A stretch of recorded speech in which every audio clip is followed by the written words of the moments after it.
बिस्मिल्लाहिर्रहमानिर्रहीम। नाज़रीन, प्रोग्राम जी वर्ल्ड में आपको हम खुश आमदेद कहते हैं। गुज़िश्ता रोज़ नाज़रीन आपने देखा कि फ़ाइनेंशियल एक्शन टास्क फ़ोर्स का इंतहाई अहम इजलास जर्मनी के दारुल हुकूमत बर्लिन में अख्ताम पज़ीर हुआ और इसके बाद एलामिया भी जारी किया गया और वहाँ पर प्रेस कॉन्फ्रेंस भी की गई और बहुत शिद्दत से पाकिस्तान को इंतज़ार था कि पाकिस्तान FATF की ग्रे लिस्ट से निकल जाएगा। अभी तक पाकिस्तान को ग्रे लिस्ट से तो नहीं निकाला, लेकिन जहाँ तक पाकिस्तान की इम्प्लीमेंटेशन रिपोर्ट यानी FATF का जो एक्शन प्लान था, जो शराइत उन्होंने दी थी, वो पाकिस्तान ने पूरी की, उसका एतराफ़ किया गया और अब ये कहा गया कि FATF की एक टेक्निकल टीम पाकिस्तान का दौरा करेगी। ऑन साइट वो मुख्तलिफ़ मकामात पर जाएगी, मुख्तलिफ़ इदारों से मिलेगी और ये देखेगी कि कमिटमेंट कितनी है हुकूमत पाकिस्तान की इन तमाम तर शराइत के साथ, इन तमाम तर नुकात के साथ, और प्रैक्टिकली वो देखेगी कि कितना अमल दरामद हो रहा है। तो आज हम ये बात करेंगे कि FATF की टीम आ रही है, उसके साथ हमारी क्या बातचीत होनी चाहिए और आइंदा में जो रिपोर्ट वो सबमिट करेंगे और बियॉन्ड FATF हमें आगे मुस्तकबिल में क्या करना है, पास्ट में हमने क्या काम किया, इन तमाम तर मौज़ूआत पर बात करने के लिए आज हमारे साथ माहिरीन की एक बेहतरीन टीम मौजूद है। स्टूडियोज़ में हमारे साथ मौजूद हैं माहिर मैशत और CPEC फाइनेंशियल इशूज़ के ऊपर पाकिस्तान की ख़ित्ते की और आलमी सतह पर एक माशाल्लाह मुस्तनद और जानी पहचानी शख्सियत शकील रामे साहब। शकील रामे साहब, आपका बहुत शुक्रिया। हमारे साथ मौजूद हैं director general federal board of revenue Mohammad Iqbal साहब और इस वक्त ये देख रहे हैं डेजिग्नेटेड नॉन फाइनेंशियल बिजनेसेस और इससे पास में उन्होंने नेक्टा के साथ भी काम किया है। इन दोनों इश्यूज़ में टेरर फाइनेंसिंग और मनी लॉन्ड्रिंग के ऊपर उन्होंने बेइंतहा काम किया और इन दोनों चीज़ों को रोकने के लिए और इनकी इम्प्लीमेंटेशन के लिए उन्होंने अनथक मेहनत की। आज हमारे साथ मौजूद हैं मोहम्मद इकबाल साहब, आपका भी शुक्रिया। और नाज़रीन, हमारे साथ आज एक गेस्ट यानी मेहमान जर्नलिस्ट एनालिस्ट मौजूद हैं अशरफ शाद साहब, ख़ास तौर पर ऑस्ट्रेलिया सिडनी से आए और हमारे प्रोग्राम में आज शरीक हैं। बैनुल-अक़वामी अमूर के ऊपर, पॉलिटिकल इशूज़ के ऊपर, पॉलिटिकल इकॉनमी के ऊपर गहरी नज़र रखते हैं। अशरफ शाद साहब, आपका भी बहुत शुक्रिया। शकील रामे साहब, बहुत शिद्दत से इंतज़ार था कि पाकिस्तान ग्रे लिस्ट से निकल जाएगा, लेकिन अभी ये तो कम अज़ कम खुशाइंद बात है कि ये कहा गया कि पाकिस्तान ने तमाम तर शराइत पूरी कर ली हैं। पाकिस्तान की तरफ से इम्प्लीमेंटेशन रिपोर्ट इनिशियल जो थी वो जमा करा दी गई और उसके ऊपर इज़हार इत्मीनान किया गया। ताहम ये कहा गया कि हम स्ट्रिक्ट मॉनिटरिंग और वॉच करते रहेंगे पाकिस्तान को और अपना डेलीगेशन भी भिजवाएंगे।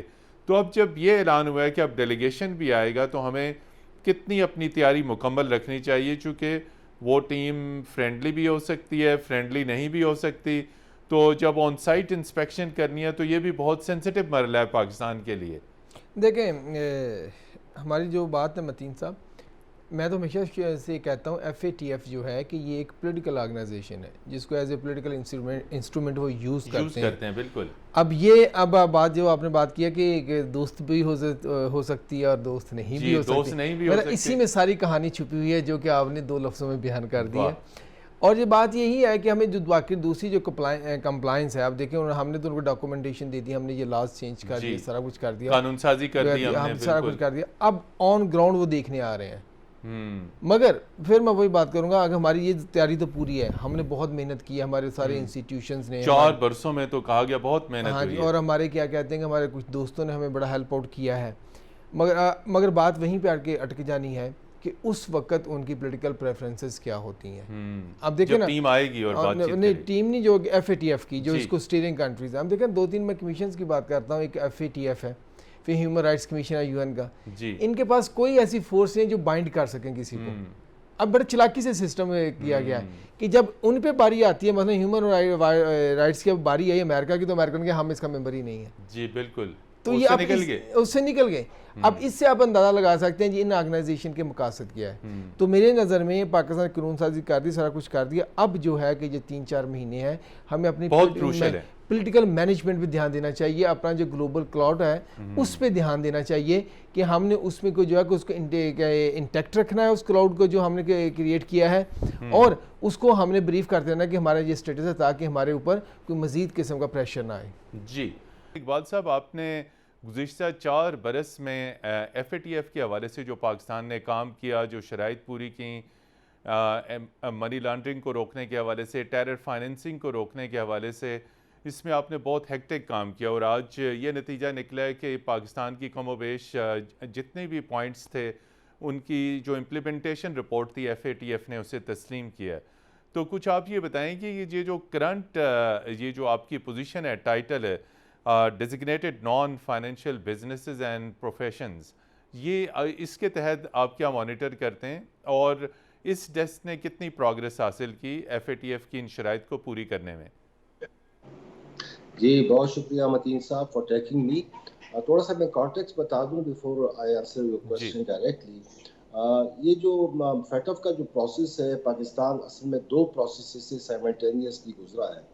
एक तो FATF एक्शन प्लान था जो हमें 2018 में दिया गया और जिसके कोई 27 एक्शंस थे, यानी 27 नुकात थे जिसको हमने इम्प्लीमेंट करना था और जिसका फोकस जो था वो फाइनेंसिंग ऑफ टेररिज्म पे था। और दूसरा एक्शन प्लान जो आज जिस तरह minister of state foreign affairs madam Hina Rabbani खर ने कहा है, बड़ी मुफस्सिल टॉक उन्होंने की। दूसरा जो एक्शन प्लान था जो जून 2021 में हमें दिया गया और वो बेसिकली 7 नुकात पे मुश्तमिल था और उसका फोकस था मनी लॉन्ड्रिंग पे। तो ऑल टुगेदर 34 एक्शंस थे और 2 एक्शन प्लान्स थे। इसलिए ये प्रोसेस जो था ये थोड़ा सा कम्बरसम था और कम्प्लेक्स था इन द नेचर कि एक ही जो हमारी वर्क फोर्स है या ह्यूमन रिसोर्स है वो साइमल्टेनियसली FATF की 2 प्रोसेसेस को टैकल कर रही थी और एड्रेस कर रही थी। जहाँ तक ये DNABPs का designated non financial business and professions का ताल्लुक है, पहले तो मैं इसका तारुफ करा दूं कि DNABPs में क्या फाल करते हैं। DNABPs में नॉन फाइनेंशियल सेक्टर है बेसिकली, जिसमें हमारे रियल एस्टेट एजेंट्स हैं, जिसमें ब्रोकर्स या कमीशन एजेंट्स हैं, इसमें बिल्डर्स हैं, डेवलपर्स हैं, यानी हमारी जितनी भी हाउसिंग अथॉरिटीज़ है, डेवलपमेंट अथॉरिटीज़ है वो है। साथ हमारे जूलर्स हैं जो कि गोल्ड को जो है ना वो सेल करते हैं या परचेज करते हैं या कोई और प्रेशियस मेटल या स्टोन जो है उसकी सेल और परचेज करते हैं। इसके साथ अकाउंटेंट्स हैं और अकाउंटेंट्स कुछ ऐसे हैं जिनको ICAP और IC मैप सुपरवाइज करता है। उनके अलावा जो अकाउंटेंट्स हैं उनको FBR सुपरवाइज करता है और फिर क्लास कैटेगरी जो है ना लॉयर्स की है। तो DNABPs का रजीम पाकिस्तान में बिल्कुल नया है क्योंकि ये फर्स्ट टाइम जब सितंबर 2020 में एंटी मनी लॉन्ड्रिंग एक्ट में अमेंडमेंट की गई तो फर्स्ट टाइम इस रजीम को इंट्रोड्यूस किया गया और इससे रिलेटेड जो सेक्शंस ऑफ लॉ है वो इनकॉर्पोरेट कर दिए गए एंटी मनी लॉन्ड्रिंग एक्ट के। जी, अशरफ शाह साहब हमारे साथ मौजूद हैं। अशरफ शाह साहब, आप कैसे देखते हैं जो इक़दामात पाकिस्तान ने लिए टेरर फाइनेंसिंग को रोकने के लिए, मनी लॉन्ड्रिंग को रोकने के लिए? इस हवाले से कानून साजी भी बहुत की गई, लेकिन पाकिस्तान के ऊपर माजी में बहुत प्रेशर रहा इस हवाले से कि लेजिस्लेशन कीजिए, टेरर फाइनेंसिंग को रोकिए, मनी लॉन्ड्रिंग को रोकिए। अब कानून साजी भी हुई और अब एक अच्छी खबर यह आई कि FATF ने पाकिस्तान की जानिब से जो एक्शन प्लान पर जो अमल दरामद है, यानी ये तमाम तर चीज़ें, इसको सराहा है। तो आप कैसे देखते हैं कि कितनी ज़रूरी हैं ये चीज़ें, कितनी पॉलिटिकल कमिटमेंट कितनी ज़रूरी है एंटी मनी लॉन्ड्रिंग लॉज पर अमल दरामद के लिए और एंटी टेरर फाइनेंसिंग के हवाले से जो मैकेनिज्म मौजूद है उस पर अमल दरामद के हवाले से? जी शुक्रिया मतीन साहब। बुनियादी तौर पर तो मैं रामी साहब ने जो कुछ कहा है उससे बहुत मैं इत्तेफाक करता हूँ, लेकिन चंद बातें हमें इन्वर्ट देखिए। ये बात बहुत सही है कि जो ग्लोबली जो भी मसाइल हैं और जो जिस तरह की जो ताकतें हैं और जो जिस तरह का हमें हमसे कराना चाहती हैं या करना चाहती हैं हमारे इस इलाके में, वो अपनी जगह है, लेकिन हम खुद क्या कर रहे हैं ये भी एक बहुत बुनियादी बात है। और इसमें और ये जहाँ तक आप ये बात, इसमें कोई शुबा नहीं है कि ये जो ये टेररिस्ट फाइनेंसिंग है और ये मनी लॉन्ड्रिंग है, ये करने के साथ आप इस दुनिया में फिर रह नहीं सकते। इस दुनिया के साथ आप बिल्कुल एक पारिया बन जाएंगे, अलग हो जाएंगे, वो तो आपको करना ही है। लेकिन सवाल ये है कि इसका जो मैकेनिज्म है, इसका ये FATF है या जो भी है वो क्या कर रही है। अच्छा, हम जो है बहुत अरसे से खुश हो रहे हैं, बार बार जो ऐसा कर रहे हैं, बड़ी अच्छी बात हुई है साहब। कितने साल हो गए, हर साल जब ये इजलास बैठता है और जब ये मामला आता है तो मालूम होता है कि साहब पाकिस्तान ने बहुत कमाल कर दिया, बहुत इतने मामला हमने ठीक कर दिए, बस अब हम निकलने वाले हैं ग्रीफ।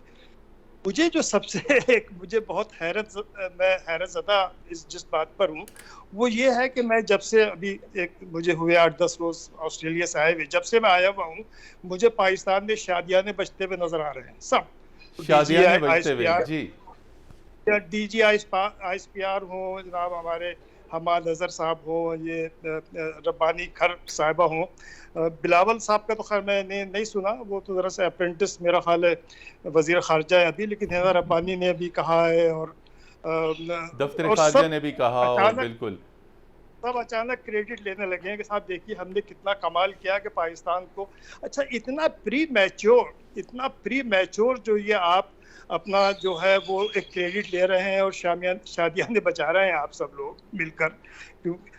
वो सवाल ये है कि क्या बॉटम लाइन ये है कि आप अभी बाहर नहीं निकले? जी, और अभी हम ये बाहर कहना नहीं निकले, बिल्कुल। मैं आपसे एक और फॉलो अप क्वेश्चन भी करूंगा। जो पाकिस्तानी पैसा इस वक्त पहुंचा हुआ है यूरोपियन बैंकों में, ब्रिटिश बैंकों में मनी लॉन्ड्रिंग के ज़रिए, और उसके अलावा दीगर ममालिक भी जो इस प्रैक्टिस में इन्वॉल्व रहे हैं, आगे फ्यूचर में क्या बनेगा, हमारे साथ रहिएगा।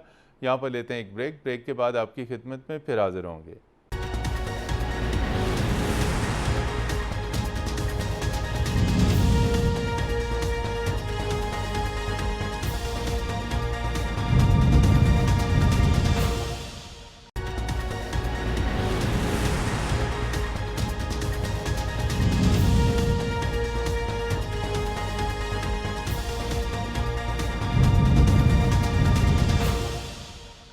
जी नाज़रीन, प्रोग्राम जी वर्ल्ड में एक मरतबा फिर खुश आमदेद, और हम बात करें FATF का जो इंतहाई बड़ा फ़ैसला सामने आया कि पाकिस्तान की जानिब से जो एक्शन प्लान पर अमल दरामद की जो रिपोर्ट है उस पर तसल्ली का इजहार किया गया, इत्मीनान का इजहार किया गया। एक अच्छी चीज़ सामने आई है।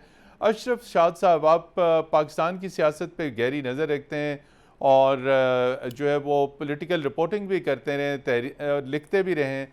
जो मनी लॉन्ड्रिंग बड़े बड़े पाकिस्तान में पॉलिटिशियंस की जानिब से की गई, तो अब ये जो एंटी मनी लॉन्ड्रिंग लाज आ चुके हैं, आप समझते हैं जो पाकिस्तान में बड़ी पॉलिटिकल फिशेस हैं, बड़े बड़े सियासी मगरमच्छ हैं, अब उनको भी हमें रोकना होगा? नाम लेने की ज़रूरत नहीं, नाम तमाम तर आपके सामने, कुछ इस वक्त इक़्तिदार में बैठे हैं, कुछ इस पर इख्तलाफ में बैठे हैं।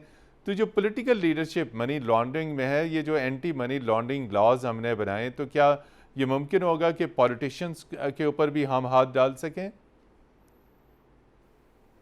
नामुमकिन। जिन पर आपको हाथ डालना है उनको आप हुकूमत में ले आते हैं। माफ कीजिएगा, यानी मैं एक बुनियादी सी, बहुत बेसिक सी बात कर रहा हूँ, बहुत सिंपल सी बात कर रहा हूँ कि जिनके खिलाफ इल्जामात है मनी लॉन्ड्रिंग की, जिनके आप सियासतदानों की बात कर रहे हैं जो पिछले 30-40 साल से आपके हुक्मरान एलीट में शामिल हैं, अच्छा वो हुकूमत में फिर आ जाते हैं, तो आप किस तरह और आप बात कर रहे हैं, ये तो बड़ी कॉन्ट्रडिक्टरी बात है ना, कि एक बिल्कुल कॉन्फ्लिक्टिंग एक बात आप कर रहे हैं कि साहब वो कि सियासतदानों पर हाथ डालना। अरे भाई, सियासतदानों पर हाथ कौन डालेगा? हुकूमत वक्त डालेगी ना। अब हुकूमत वक्त में वो लोग हैं, मैं ये नहीं कहता कि उन्होंने मनी लॉन्ड्रिंग की या नहीं की, लेकिन बहरहाल उन पर केसेस हैं, उन पर बाकायदा केसेस हैं, बरसों से चल रहे हैं, सजाएं भी हैं उन पर।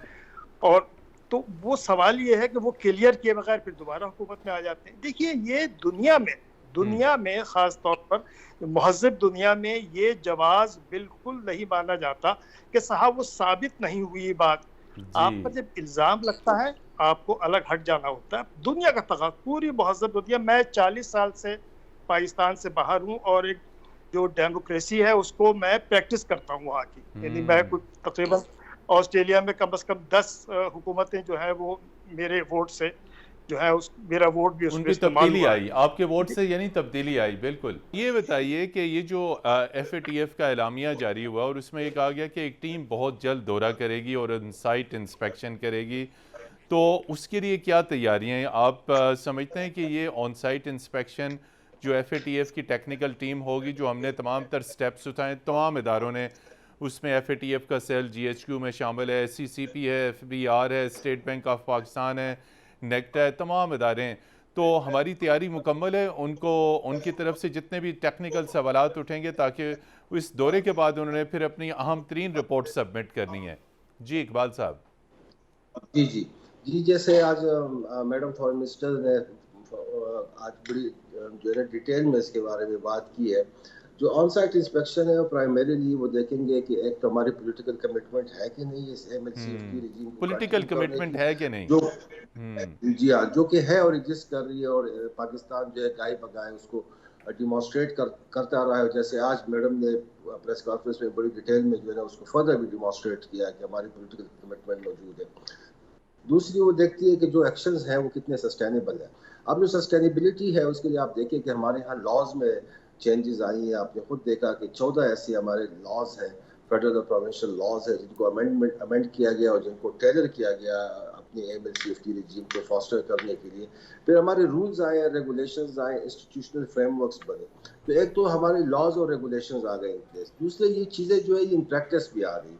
और जब एक चीज़ इन प्रैक्टिस आ जाती है और 2 साल और 3 साल इन प्रैक्टिस रहती है और हर महकमा जो है उसने अपने अपने SOPs बनाए होते हैं, उसके ऑफिसर्स उस SOP को इम्प्लीमेंट कर रहे होते हैं, तो वो सस्टेनेबिलिटी को बड़ा जो है तकवीत देती है और एक नॉर्म बन जाता है जिस तरह में। तो ये हमारे यहाँ सस्टेनेबिलिटी का एलिमेंट जो है ना अल्हम्दुलिल्लाह वो काफ़ी हद तक इनकॉर्पोरेट हो चुका है। और जब ये ऑन साइट टीम की विजिट होगी तो we are very much optimistic कि जो हम will be able to answer their queries also if they have any and they can see everything on ground as well. जी शकील रामे साहब, ये दोहरा म्यार क्यों है वेस्ट का? एक तो उन्होंने बिल्कुल, और आपने भी पहले भी शुरू में भी आपने ये बात की कि FATF को एक पॉलिटिकल टूल के लिए इस्तेमाल किया जाता है। जब पाकिस्तान थोड़ा सा भी अमरीकी लाइन से रूगर्दानी करे तो आपके ऊपर ह्यूमन राइट्स का ये वॉच आ जाती है, रेडार आ जाता है, आपके ऊपर FATF आ जाता है, IMF आ जाता है, आपके ऊपर बाकी तमाम तर चेक और सब चीज़ें आ जाती हैं।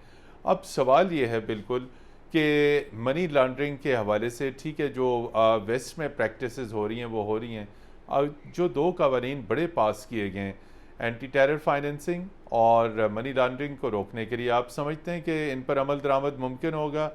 चूँकि पाकिस्तान के बारे में हमेशा ये कहा जाता है कि law is very weak, rule of law is very weak, courts are very weak. ये लीगल जो मैकेनिज़्म है इसे हमें कितना मजबूत करना होगा लॉ फेयर साइड? देखें, जो अब लॉ की बात करते हैं ये तो गवर्नेंस से जुड़ा होगा जी। आपके गवर्नेंस मैकेनिज्म जितने स्ट्रांग होंगे आप उतना समझ सकते हैं कि लॉ आपके इम्प्लीमेंट हो सकता है। जो आपने बात की इम्प्लीमेंटेशन की, अब देखें जब जो जिसका दिल चाहता है तब वो उसको आंखें बंद कर लेता है, जब नहीं चाहता। मतलब जब मुशर्रफ साहब के दौर में हम इनके वार ऑन टेरर लड़ रहे थे जी, वही जनाब उससे पहले जिनके साथ लड़ रहे थे वो पहले मुजाहिदीन थे, बाद में टेररिस्ट हो गए।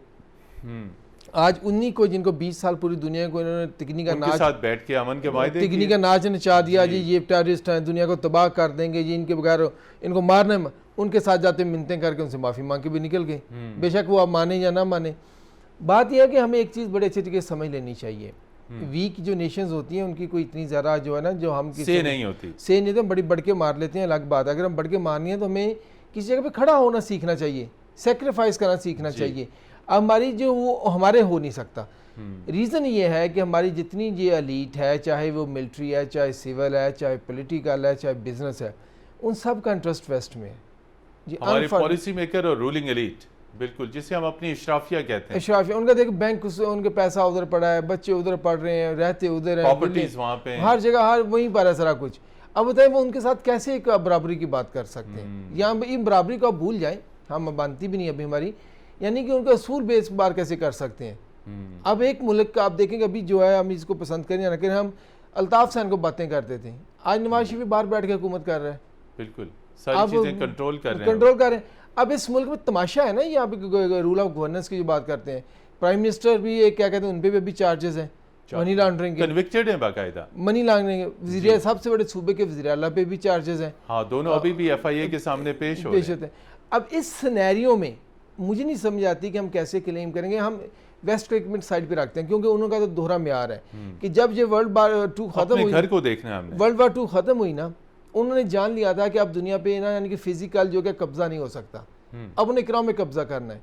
पहले उन्होंने ब्रिटेन में इंस्टीट्यूशंस खड़े किए, आप वर्ल्ड बैंक को देख लें, आप IMF को देख लें, इन दोनों इंस्टीट्यूशन में प्रैक्टिकली US के पास वीटो पावर है, बिल्कुल वो उनकी मैनिपुलेट करते हैं, क्योंकि उनका वोटिंग राइट जो है ना, मतलब जो कि वर्ल्ड बैंक में 15.50% है और IMF में उसके 16.50%, और मेजर डिसीजंस के लिए आपको चाहिए 85% वोट।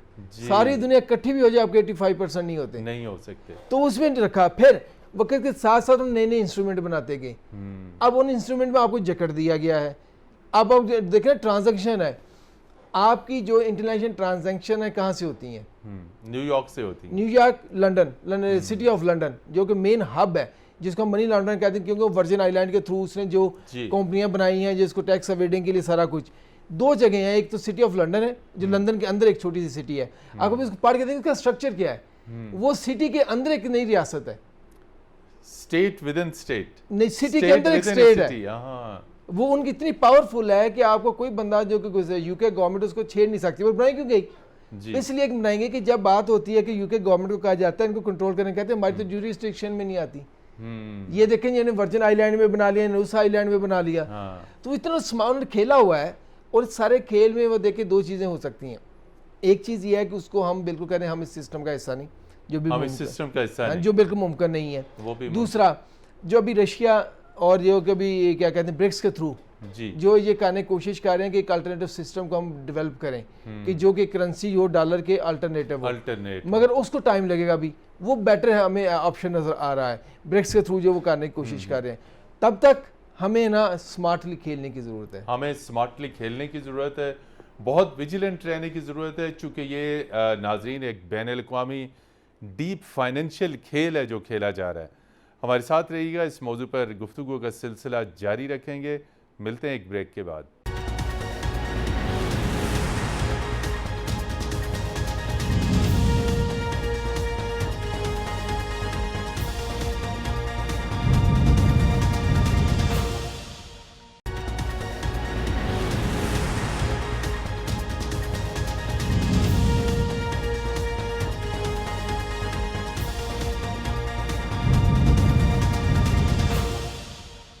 जी नाज़रीन, प्रोग्राम जी वर्ल्ड में एक मरतबा फिर खुश आमदीद, और हम बात कर रहे हैं फाइनेंशियल एक्शन टास्क फोर्स के बहुत बड़े फैसले की। पाकिस्तान का ये जो इम्प्लीमेंटेशन रिपोर्ट है उस पर इत्मीनान का इज़हार किया गया। अशरफ शाद साहब बड़ी मुफस्सल और बड़ी मुदल्लल तरीके से, शकील रामे साहब ने कहा कि तमाम तर ये जो फाइनेंशियल मैटर्स हैं ये वेस्ट के हाथ में है, और ये इसको मालियाती मामलात को, फाइनेंशियल मैटर्स को गरीब ममालिक के लिए, डेवलपिंग कंट्रीज़ के लिए, पुअर कंट्रीज़ के लिए, बल्कि हम खुल के कहेंगे कि इस्लामिक वर्ल्ड के लिए एक डिफरेंट तरीके से इन फाइनेंशियल मैटर्स को वेस्ट यूज़ करती है।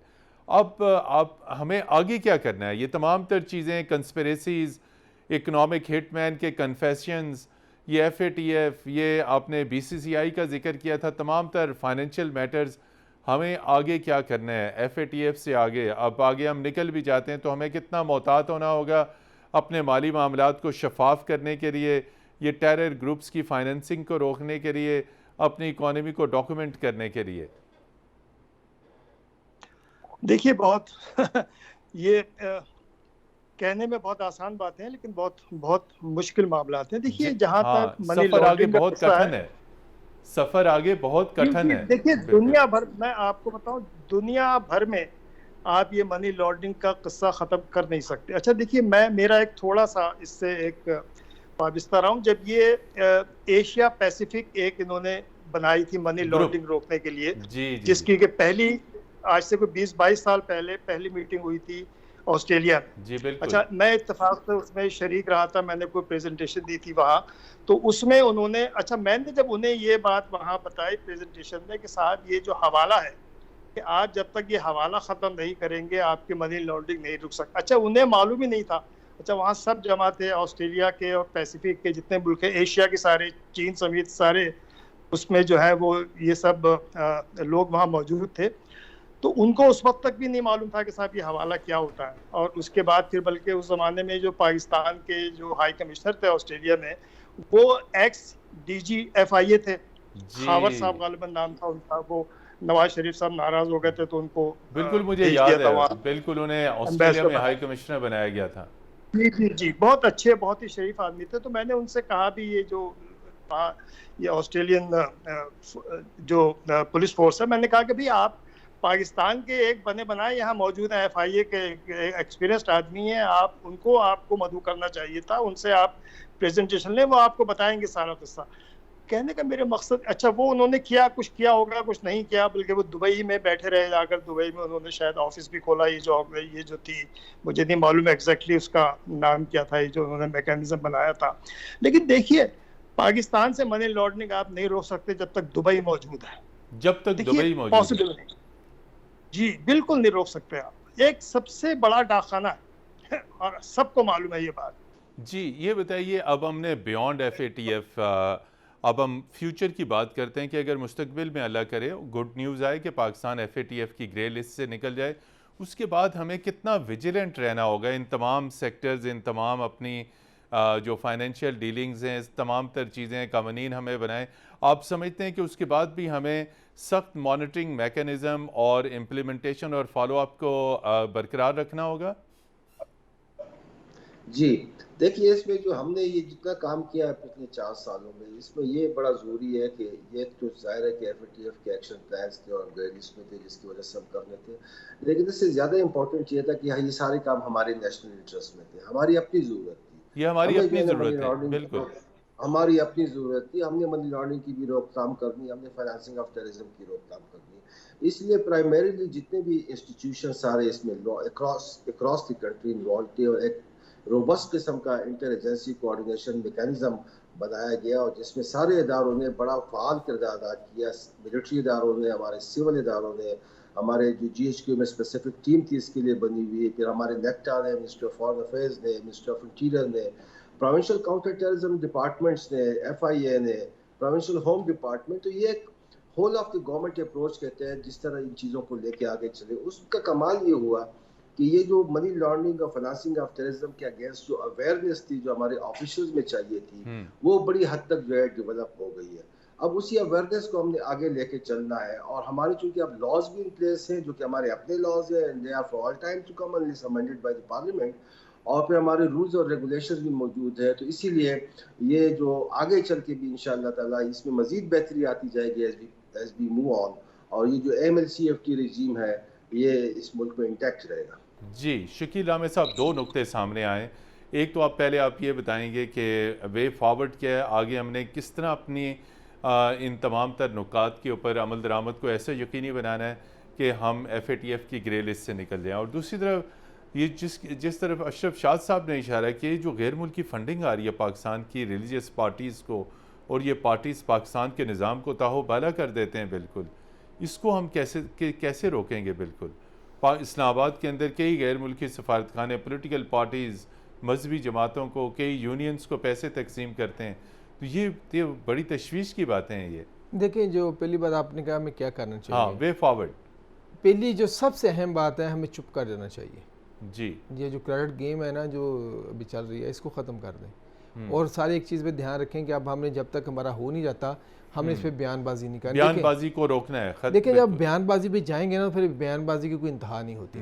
फिर आपने एक दूसरे को गंदा करने के लिए आप ये करेंगे कि उस पर इल्ज़ाम है ये मनी लॉन्ड्रिंग करता है, ये करता है, वो करता है, वो फिर सारे का सारा अल्टीमेटली पाकिस्तान सफ़र करेगा। तो हमें इसको ख़त्म करना है, यानी कि क्रेडिट गेम है। जी। नंबर 2, अब देखिए पाकिस्तान को चाहिए आइडियली कि जो मजहबी जमातें हैं जो कि लेती हैं, चंदा लेती हैं बाहर से, जो तो रोकना चाहिए। मगर देखिए, अब आप मजहबी जमातों को आप छोड़े, हमारे जो थिंक टैंक्स हैं, हमारे बहुत सारे दूसरे जो कि ऑर्गेनाइजेशन, ये भी आपने बड़ा अहम शोबा हाईलाइट किया, थिंक टैंक्स को आ रही है, NGOs को आ रही हैं। और देखें जो शकील अफरीदी था, वो एक NGO के लिए काम करता ना, जिसकी वजह से हमारे डॉक्टर शकील अफरीदी, और वो एक NGO के लिए काम करता था। उसके अलावा भी NGOs के जो लोग, यानी कि बाद में भी कुछ लोग निशानदेही हुई थी। ये चीज़ सिंपल नहीं है, एक चीज़। नंबर 2, हमें पैसों की ज़रूरत है पाकिस्तान को, तो हम खड़े होकर कह नहीं सकते, क्योंकि हमें पैसे चाहिए कल को नहीं से। आज हम उनको अगर दबा के कहेंगे तो कहेंगे कल को हम पैसे नहीं देंगे, हम यही होता है। देखिए, गैरत दिखाने का मौका तब होता है जब आप अपने क्या कहते हैं अपने वाकई गैरतमंद होने का सबूत दें, अपने पाँव पे खड़े होने की कोशिश करें। हम वो कोशिश नहीं करते, हम ज़ुबान से सारी कोशिश करते हैं। हमारा वो पंजाबी की एक कहावत है कि गली बाती मैं बड़ी तो करतूती मेरी माँ, यानी कि काम नहीं हमने करना, बातें हमसे जितनी मर्जी करवा लो। ये जो अभी रिलीजियस किया है वो एक क्या कहते हैं, मैं इसको इसलिए कहता हूँ काफ़ी कम भी हुई है कि जब वार ऑन टेरर चल रही थी, जिनकी पहली जब 80s में हमने जंग लड़ी थी, तो यही लोग की जंग। अब मैं उनको नहीं कहता वो झूठ कह रहे हैं, क्योंकि वही लोग पैसे देते थे जो आज उंगली उठा रहे हैं ना, वही लोग पैसे दे रहे थे, फंडिंग कर रहे थे, क्योंकि हमें उनको जरूरत थी इधर अफगानिस्तान में। कल को दोबारा जरूरत पड़ी, जिस तरह अभी देखें यूक्रेन के नाजी हैं, वैसे नाजीज़म को बुरा समझते हैं, मगर यूक्रेन के नाजीज़ को उन्होंने हीरो बनाया हुआ है कि जनाब वो तो एक डिफेंडर है, ये वो। तो आइडियली जो चीज़ मुझे नज़र आ रही है, हमें अपने 1-2 जो फ्रेंड्स हैं रीजन में, लाइक चाइना या बियॉन्ड द रीजन, तुर्की हो गया या सऊदी अरेबिया, 3-4 जो अच्छे ममालिक हैं, पाकिस्तान के बाद हमारे दोस्त हैं, उनके साथ हमें अपनी लॉबी स्ट्रॉन्ग करनी चाहिए कि हमें हमारे साथ लेके चलना है। अदरवाइज़ बातें जितनी मर्जी कर लें, चाहे आप करें चाहे मैं कर लूँ। जी नाजरीन, पाकिस्तान को अपनी लॉबी मजबूत करनी होगी। रीजनल कनेक्टिविटी चीन के साथ, तुर्की के साथ, ईरान के साथ, सऊदी अरब के साथ, यूएई के साथ, इन तमाम अपने जो बरादराना जो पाकिस्तान के फ्रेंडली और ब्रदरली कंट्रीज़ हैं उनके साथ अपने तरीक़ाकार को, अपनी इकॉनमी को, अपनी मीशत को मज़बूत बनाना होगा, ताकि मीशत मज़बूत हो तो हम किसी चीज़ के मोहताज ना हों। यकीनी तौर पे वे फॉरवर्ड FATF की जब टीम आएगी और उसके बाद आगे जब उनकी रिपोर्ट FATF के सामने पेश होगी तो हमें विजिलेंट रहना होगा, मुतहर्रिक रहना होगा और कवानीन के ऊपर अमल दरामद को यकीनी बनाना होगा। शकील रामे साहब, अशरफ शाद साहब और director general federal board of revenue Mohammad Iqbal साहब, आप तीनों हजरात का बहुत शुक्रिया। प्रोग्राम जी वर्ड की टीम को अगली इतवार तक के लिए इजाज़त दीजिए। खुदा हाफिज़।